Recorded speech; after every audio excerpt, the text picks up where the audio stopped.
Hello everyone. आज हम class 6 के चैप्टर 3 तंतु से वस्त्र तक पढ़ेंगे। तो बच्चों, आज हम हमारा पाठ 3 तंतु से वस्त्र तक पढ़ने वाले हैं। तो बच्चों, वस्त्र, हमने अपने आसपास कितने सारे कपड़े देखे हैं। हम सभी अपने तन को ढकने के लिए कपड़े पहनते हैं। तो क्या आपने कभी सोचा है कि ये जो कपड़े हैं, जो वस्त्र हैं, वो किन से बने होते हैं? तो आज हम सबसे पहले ये देखेंगे कि वस्त्र कितने प्रकार के होते हैं। आपने अपने आसपास कई प्रकार के कपड़े देखे होंगे। कोई सूती कपड़ा है, कोई कंबल है, कालीन, पर्दे, इन सब में क्या है, अलग अलग प्रकार के कपड़ों का इस्तेमाल होता है। तो चलिए हम देखते हैं कि ये जो कपड़े हैं, ये जो वस्त्र हैं, जैसे कि सूती वस्त्र, जूट, रेशमी और ऊनी कपड़े जो हैं, ये हमें कहाँ से मिलते हैं। तो चलिए शुरू करते हैं।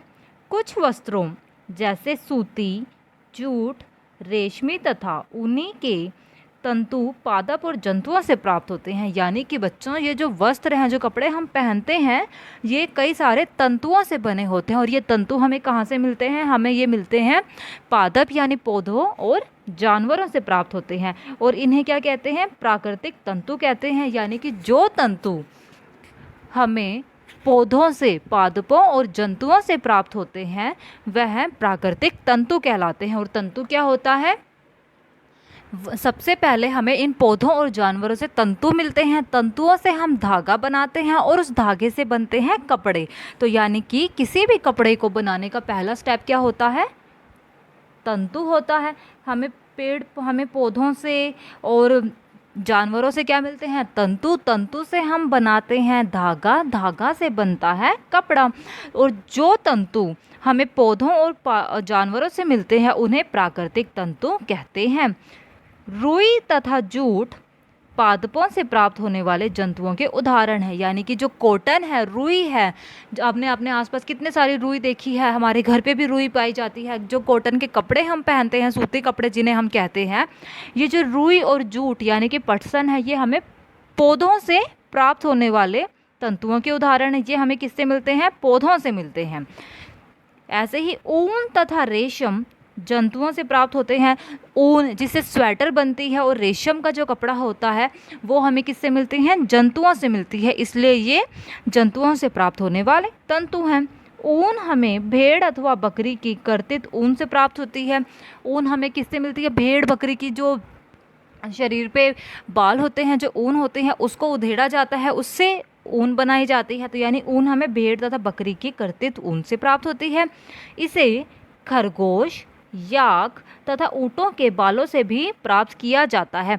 तो बच्चों, ऊन हमें किस किस से प्राप्त हो सकती है? भेड़ से, बकरी से, इसके अलावा खरगोश, याक और ऊँट के बालों से भी हम ऊन प्राप्त कर सकते हैं। तो अगर हमसे कोई पूछे कि हमें ऊन किन किन जानवरों से प्राप्त होती है, तो हम क्या कहेंगे? भेड़, बकरी की कर्तित ऊन से, या फिर खरगोश, याक तथा ऊँट के बालों से। ठीक है। रेशमी तंतु रेशम कीट कोकून से खींचा जाता है। तो बच्चों, जो रेशमी कपड़ा होता है, वो किससे बनता है? रेशमी तंतु से। और रेशम हमें कहाँ से मिलता है? जानवरों से। तो जो रेशम है, रेशमी तंतु है, वो एक रेशम कीट यानी कीड़े से हमें प्राप्त होता है। जो रेशमी तंतु है, वो किससे मिलता है? रेशमी कीट कोकून। और इस कीड़े का नाम, इस कीट का नाम क्या है? कोकून है। क्या नाम है? कोकून। ठीक है। तो अगर हमसे कोई पूछे कि रेशम किससे बनता है, तो हम कह सकते हैं कि रेशम के कीड़े जिसका नाम कोकून है, उससे प्राप्त किया जाता है। हजारों वर्ष तक वस्त्र निर्माण के लिए केवल प्राकृतिक तंतुओं का ही उपयोग होता था। यानी कि पहले, जब पुराने ज़माने में, हज़ारों साल पहले जो कपड़े बनाए जाते थे, उसमें सिर्फ पौधों और जानवरों से जो तंतु प्राप्त होते थे, उसी से बनाए जाते थे, जिन्हें हम प्राकृतिक तंतु कहते हैं। पिछले लगभग 100 वर्षों से ऐसे रासायनिक पदार्थों जिनका स्रोत पादप अथवा जंतु नहीं है, से तंतुओं का निर्माण किया जा रहा है। इन्हें संश्लिष्ट तंतु कहते हैं। तो बच्चों, पहले क्या था? हज़ारों वर्ष पहले तक क्या था कि हम प्राकृतिक तंतुओं का उपयोग करते थे। लेकिन अब पिछले 100 सालों से हम क्या कर रहे हैं? प्राकृतिक तंतुओं के साथ साथ कुछ ऐसे तंतुओं का भी उपयोग कर रहे हैं जिनका स्रोत ना तो पौधे यानी पादप है, ना ही जंतु। और यानी कि जिन तंतुओं का स्रोत पादप अथवा जंतु नहीं है, उन तंतुओं को संश्लिष्ट तंतु कहते हैं। तो संश्लिष्ट तंतु क्या हो गया बच्चों?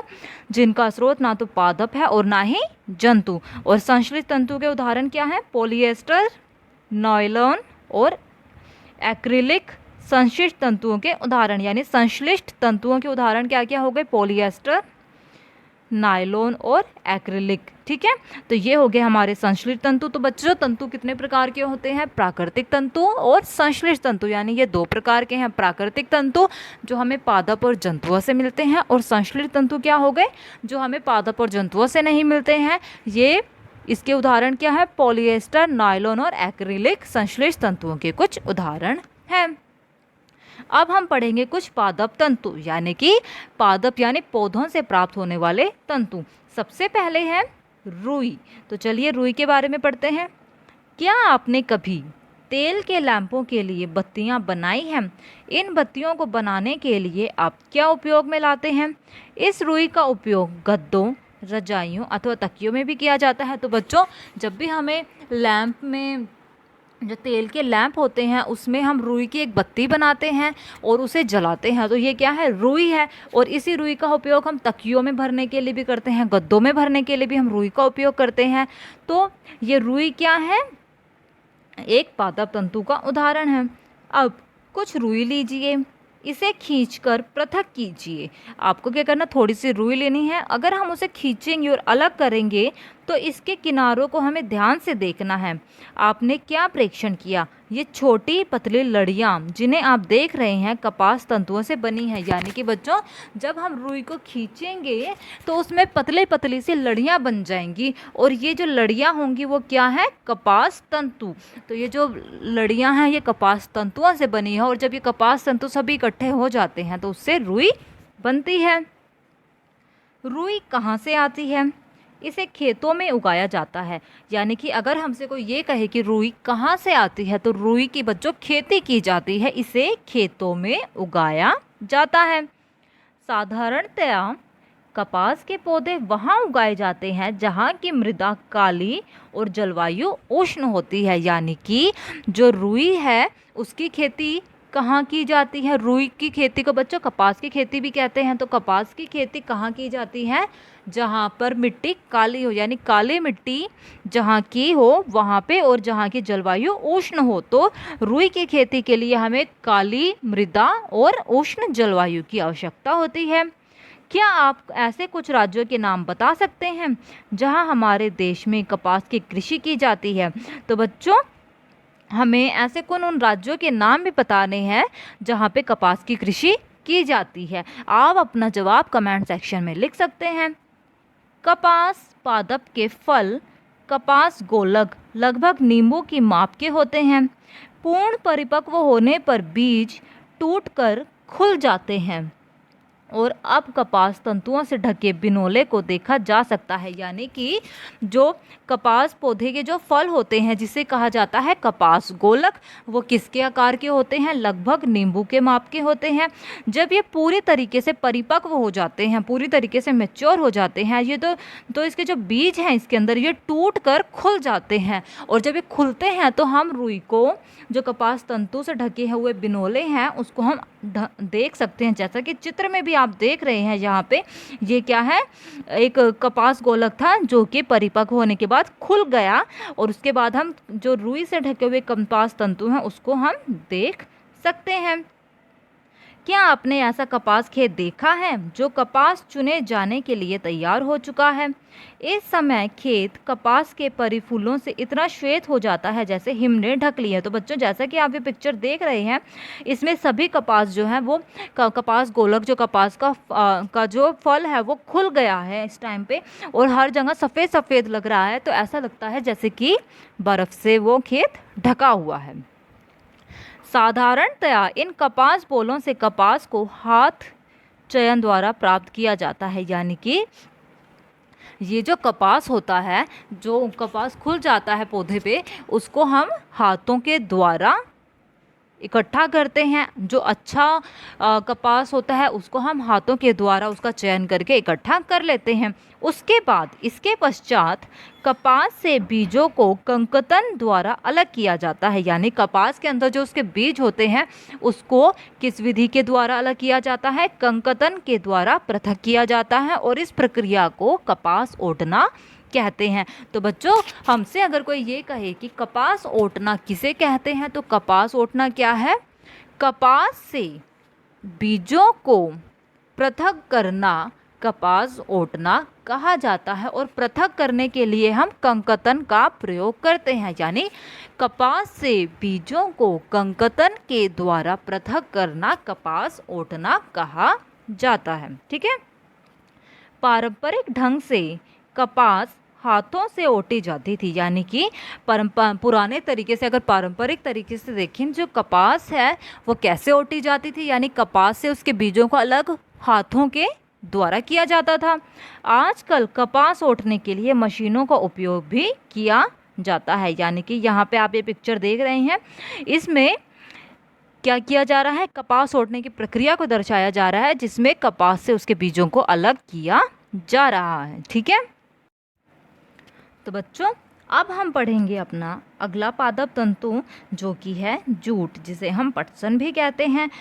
पटसन तंतु को पटसन पादप के तने से प्राप्त किया जाता है, यानी कि बच्चों, जो पटसन तंतु हैं, जो जूट के तंतु हैं, वो हमें पटसन के पौधे से प्राप्त होता है। ये जो आप चित्र देख रहे हैं, यह किसका है? पटसन पादप का है, पटसन के पौधे का है। इसका जो तना है, इससे हम पटसन का तंतु प्राप्त करते हैं।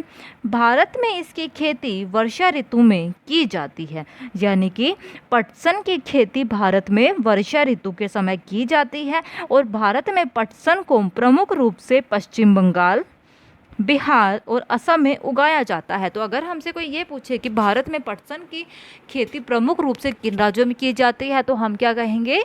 पश्चिम बंगाल में, बिहार में और असम में। ठीक है। सामान्यतः पटसन पादप या पटसन की जो फसल है को पुष्पन अवस्था में काटते हैं, यानी कि जब उसमें फूल खिलते हैं, जो पुष्पन अवस्था होती है, उसमें हम उसे काट लेते हैं। फसल कटाई के पश्चात पादपों के तनों को कुछ दिनों तक पानी में डुबोकर रखते हैं, यानी कि जब हम पटसन की फसल काट लेते हैं तो उस पौधे के जो तने होते हैं उसको हम कुछ दिनों तक पानी में रखते हैं।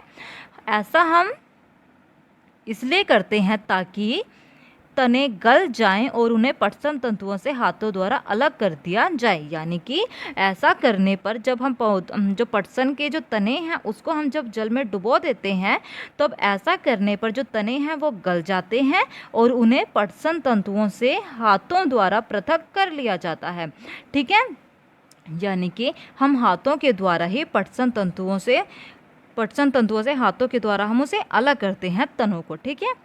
वस्त्र बनाने से पहले इन सभी तंतुओं को तागों में परिवर्तित कर लिया जाता है, यानी कि जब हम वस्त्र बनाते हैं इस जूट के, इस पटसन के, तो इन जो पटसन तंतु हैं उनको हम तागों, जिसे धागा भी कहते हैं, उसमें बदल देते हैं। ठीक है।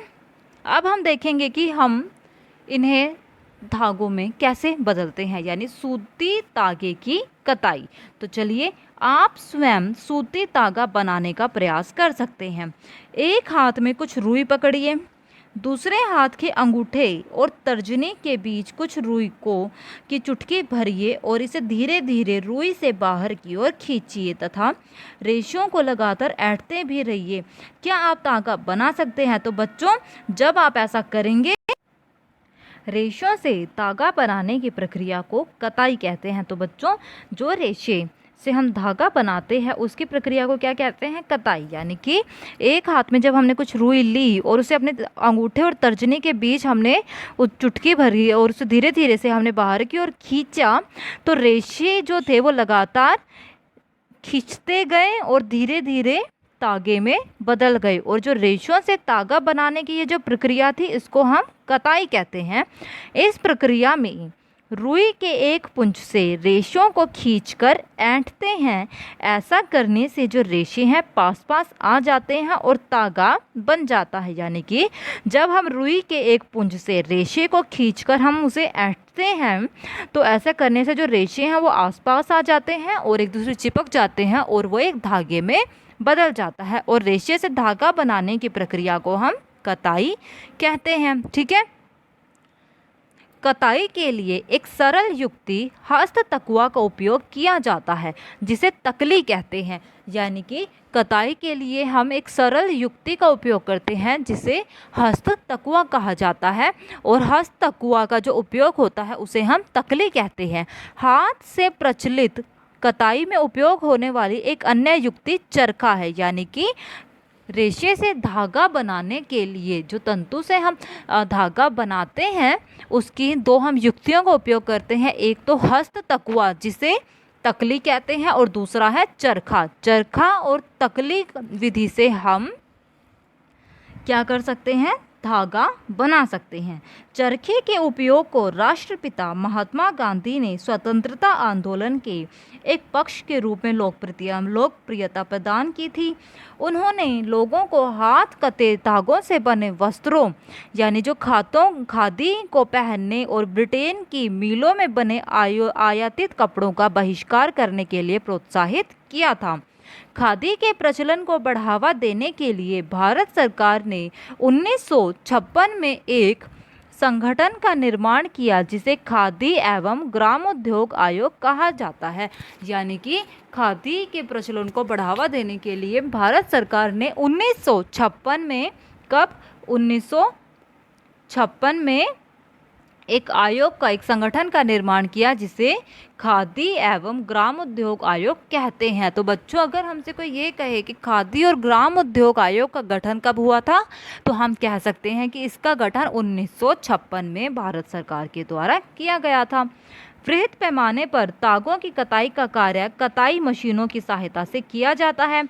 कताई के पश्चात तागों का उपयोग वस्त्र बनाने में किया जाता है। यानी कि आज के समय में जब हम बड़े पैमाने पर धागों से तागे की कताई का काम करते हैं यानी धागे बनाने का काम है वो बड़ी बड़ी मशीनों से किया जाता है और कटाई के बाद जब धागा बन जाता है तो उन धागों का या उन तागों का उपयोग वस्त्र यानी कपड़े बनाने में किया जाता है। तो चलिए अब हम पढ़ते हैं तागे से वस्त्र कैसे बनते हैं। तागे से वस्त्र बनाने की कई विधियां हैं। इनमें दो प्रमुख विधियां बुनाई और बंधाई है। तो बच्चों धागे से या तागे से वस्त्र बनाने की दो प्रमुख विधियां हैं जिनका नाम है बुनाई और बंधाई। तो आज हम बुनाई के बारे में पढ़ेंगे। क्रियाकलाप 2 में आपने यह ध्यान दिया होगा कि वस्त्र तागों के दो सेटों जिन्हें एक साथ व्यवस्थित किया जाता है से मिलकर बनते हैं। तागे के दो सेटों को आपस में व्यवस्थित करके वस्त्र बनाने की प्रक्रिया को बुनाई कहते हैं। यानी कि बच्चों जो दो रेशे मिलकर धागे का निर्माण करते हैं ऐसे ही इन धागों के दो सेटों को जब हम आपस में व्यवस्थित करते हैं तब कपड़ा बनता है। तो तागे के दो सेटों को आपस में व्यवस्थित करके वस्त्र बनाने की प्रक्रिया को बुनाई कहते हैं। यानी कि धागे के दो सेट लेकर जब हम उन्हें एक साथ व्यवस्थित करते हैं तो इस प्रक्रिया को वीविंग या बुनाई कहते हैं। एक विशेष प्रकार की बुनाई। क्या कभी आपने यह ध्यान से देखा है कि स्वेटर किस प्रकार बुने जाते हैं? इनकी बुनाई में किस एकल तागे का उपयोग वस्त्र के टुकड़े को बनाने में किया जाता है? क्या आपने कभी किसी फटे मोजे के किसी तागे को खींचकर देखा है? जब आप ऐसा करते हैं तब क्या होता है, वो जो एकल तागा है वो लगातार खींचता चला जाता है और वस्त्र उधड़ता जाता है। यानी कि एक वैसे बुनाई के लिए हम तागे के दो सेटों को व्यवस्थित करके वस्त्र बनाते हैं, लेकिन एक विशेष प्रकार की बुनाई भी होती है जिसे हम सिर्फ एक धागे से बनाते हैं। आपने देखा होगा कि स्वेटर जब हम बुनते हैं तो इसमें सिर्फ एक ऊन का धागा होता है और दो सिलाई होती है, जिन्हें आपस में घुमाकर एक ही धागे से एक पूरा वस्त्र तैयार कर लिया जाता है। यानी कि जो बुनाई है वो दो धागों से बनती है, लेकिन एक विशेष प्रकार की बुनाई है जिसमें हम केवल एक ही धागे का प्रयोग करते हैं। दोनों प्रकार की बुनाई का उपयोग विभिन्न प्रकार के वस्त्रों के निर्माण में किया जाता है। इन वस्त्रों का उपयोग पहनने की विविध वस्तुओं को बनाने में होता है। यानी कि जो बुनाई की जो दो तरीके हैं, जिसमें एक तरीका है जिसमें दो धागे के सेटों को आपस में व्यवस्थित करके वस्त्र बनाए जाते हैं, और दूसरा है केवल एक धागे को ही हम सिलते हुए एक वस्त्र का निर्माण करते हैं। और इन दोनों ही विधियों का उपयोग हम वस्त्रों को पहनने के लिए करते हैं। ठीक है। पहेली यह जानना चाहती है कि क्या आपने नारियल के बाहरी खोल के तंतुओं से बने किसी वस्त्र को देखा है? इन तंतुओं का सामान्यतः किन कार्यों में उपयोग होता है? तो बच्चों, आपको यह बताना है कि जो नारियल की जो बाहरी खोल होता है, उसके जो तंतु होते हैं, जो रेशे होते हैं, उससे क्या बनाया जा सकता है या उसका किन कार्यों में उपयोग हो सकता है? इसका जवाब आप हमारे कमेंट सेक्शन में दे सकते हैं। वस्त्र सामग्री का इतिहास। क्या आपने कभी यह जानने का प्रयास किया है कि प्राचीन काल में लोग पहनने के लिए किस सामग्री का उपयोग किया करते थे? वस्त्रों के विषय में पूर्व प्रमाणों से ऐसा प्रतीत होता है कि प्रारंभ में लोग वृक्षों की छाल, बड़ी बड़ी पत्तियां और जंतुओं के चर्म, यानी कि जंतुओं की जो खाल है, और समूर से अपने शरीर को ढकते थे। यानी कि पुराने ज़माने में, प्राचीन काल में जब वस्त्र नहीं बनते थे, उस समय जो लोग थे वो पेड़ों की छाल, उसके बड़े बड़े पत्तों या फिर जंतुओं की चर्म, जिसे जंतुओं की खाल कहा जाता है, उससे अपने शरीर को ढकते थे। कृषि समुदाय में बसना आरंभ करने के बाद जब लोगों ने कृषि करना शुरू कर दिया, तब लोगों ने पतली पतली टहनियों तथा घासों को बुनकर चटाइयाँ और डालियाँ बनाना सीखा। लताओं, जंतुओं के ऊन और बालों को आपस में ऐंठकर लंबी लड़ियाँ बनाई, इनको बुनकर वस्त्र तैयार किए। पूर्व में भारतवासी रुई से बने कपड़े पहनते थे, जो गंगा नदी के निकटवर्ती क्षेत्रों में उगाई जाती थी। फ्लैक्स भी एक पादप है जिससे प्राकृतिक तंतु प्राप्त होता था। प्राचीन मिस्र में वस्त्रों को बनाने के लिए रुई तथा फ्लैक्स की कृषि नील नदी के निकटवर्ती क्षेत्रों में की जाती थी। यानी कि प्राचीन मिस्र में कपड़ों को बनाने के लिए रुई और फ्लैक्स की कृषि कहाँ की जाती थी? नील नदी के निकटवर्ती क्षेत्रों में की जाती थी। उन दिनों में लोगों को सिलाई करना नहीं आता था। उस समय लोग अपने शरीर के विभिन्न भागों को वस्त्रों से ढक लेते थे। वे शरीर को आच्छादित करने के लिए कई विभिन्न ढंगों का उपयोग करते थे।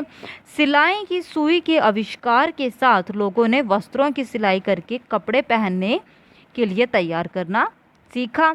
इस आविष्कार के पश्चात सिले कपड़ों में बहुत सी विभिन्नताएं आ गई, परंतु क्या यह आश्चर्यजनक बात नहीं है कि आज भी साड़ी, धोती, लुंगी और पगड़ियों को बिना सिले वस्त्र के रूप में उपयोग किया जाता है? तो बच्चों, जब लोगों ने वस्त्र बनाना सीख लिया, लेकिन उन्हें जो थे वो जो वस्त्र थे वो एक टुकड़े में ही थे, उनको हम सील नहीं सकते थे, क्योंकि तब तक लोगों को सिलाई का ज्ञान नहीं था। लेकिन जब सुई का आविष्कार हुआ, जिसका प्रयोग सीलने के लिए किया जाता है, तब लोगों ने सिलाई करना सीखा और फिर कपड़ों, जो वस्त्र थे, जो कपड़ा था, उससे अलग अलग प्रकार के वस्त्र बनाना उन्होंने सीखा और फिर अलग अलग प्रकार के कपड़े पहनने शुरू किए। पहले क्या होता था, जो कपड़ा उनके पास होता था वो उसी से अपने आप को ढक लेते थे, लेकिन बाद में उन्होंने कपड़ों को सीलना शुरू किया और कपड़े के अलग अलग रूप बनाने शुरू किए।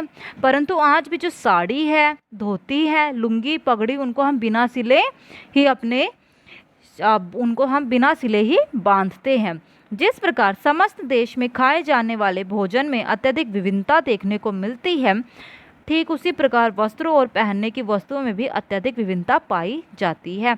यानी कि हमारे देश में हर अलग अलग राज्यों में वस्त्रों के हमें अलग अलग प्रकार दिखाई देते हैं। जैसे खाने में हमें अपने देश में विविधता दिखाई देती है, उसी प्रकार की विविधता हमें वस्त्रों में भी देखने को मिलती है। कहीं किसी राज्य में अलग प्रकार की पोशाकें पहनी जाती हैं तो किसी राज्य में दूसरे प्रकार की पोशाकें पहनी जाती हैं। तो बच्चों, आज हमने क्या सीखा कि वस्त्र कैसे बनते हैं। हम क्या करते हैं, सबसे पहले हम कपास अगर हम उगा रहे हैं तो हम उसके फल को क्या कहेंगे, कपास गोलक। कपास गोलक को हम ओटेंगे। ओटना किसे कहते हैं, कपास के बीजों को कपास से अलग करना और फिर उससे रेशे निकलते हैं। रेशे को हम कताई के द्वारा धागे में परिवर्तित करते हैं और धागे से हम बुनाई और बंधाई के द्वारा वस्त्र का निर्माण करते हैं। तो बच्चों, आज के लिए हमारी कक्षा में सिर्फ इतना ही। Thank you so much for watching our video, and if you like our video then please like, share and subscribe our channel. Thank you.